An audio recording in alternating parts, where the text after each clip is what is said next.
Voici un pâté sans viande gourmand et généreux, pensé pour les amateurs de belles textures. Une recette végétarienne, sans gluten, simple à réaliser, qui trouve facilement sa place à l'apéritif, sur une table de fête, que ce soit pour Noël ou Nouvel An, ou dans un plateau à partager. Un pâté fait maison, convivial, qui se prépare facilement. Alors, je commence par te montrer mon mélange de champignons. Pour cette recette, il en faut 450 grammes et je conseille vraiment d'utiliser plusieurs variétés pour apporter beaucoup plus de goût. Je coupe ensuite mes champignons en morceaux assez grossiers sans chercher quelque chose de régulier, puis je les mets de côté dans un saladier. Je coupe un petit oignon en petits morceaux, puis je fais la même chose avec une échalote.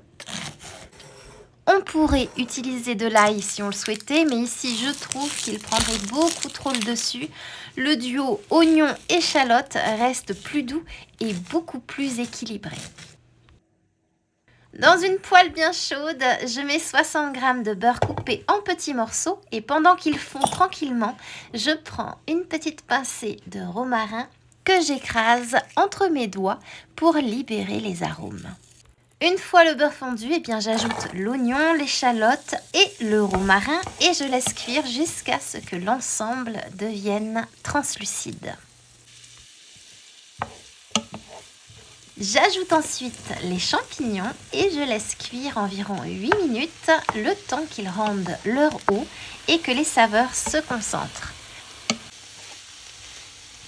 Je verse le tout dans le saladier et dans la même poêle que je rince rapidement, je mets 100 g de noix de pécan et 60 g de flocons d'avoine. Je les fais torréfier 2 à 3 minutes juste pour réveiller leur goût. Je les ajoute aux champignons, puis j'incorpore une cuillère à café de miso qui apporte cette saveur typique qu'on recherche dans un pâté. J'ajoute ensuite 2 cuillères à café d'Armagnac. Je le trouve plus doux et plus subtil que le cognac, mais ça c'est une question de préférence.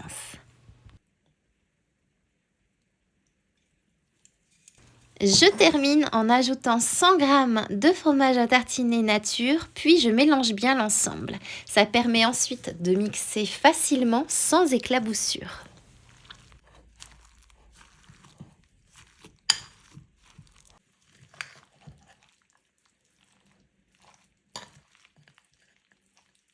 On passe maintenant au mixage avec un mixeur plongeant et là tout dépend de la texture que tu préfères.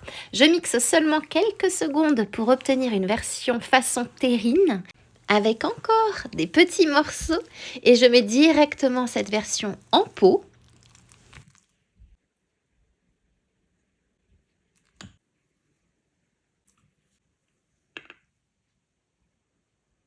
Et je continue ensuite à mixer jusqu'à obtenir une texture complètement lisse, bien onctueuse, que je mets aussi en pot. Au total, on obtient environ 4 pots selon leur taille. Pour la finition, c'est tout simple. Je fais fondre entre 25 et 30 g de beurre, puis je verse une fine couche sur chaque pâté. Et avant de fermer les pots, je laisse bien le beurre refroidir et durcir légèrement, sinon il risque de coller au couvercle. Une fois que c'est pris, je ferme et voilà, on obtient 2 pâtés maison généreux avec 2 textures différentes, parfaits pour l'apéritif ou les repas de fête.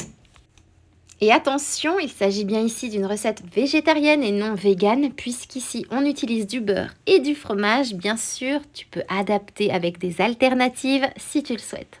Il ne te reste plus qu'à tartiner sur du bon pain bien croustillant et à partager. Et comme tu l'as vu, il n'y a absolument rien de compliqué dans cette recette, mais le résultat est vraiment bluffant. Bluffant parce qu'on retrouve la texture d'un vrai pâté, cette tenue se fondant quand on l'étale sur le pain, et surtout bluffant par le goût.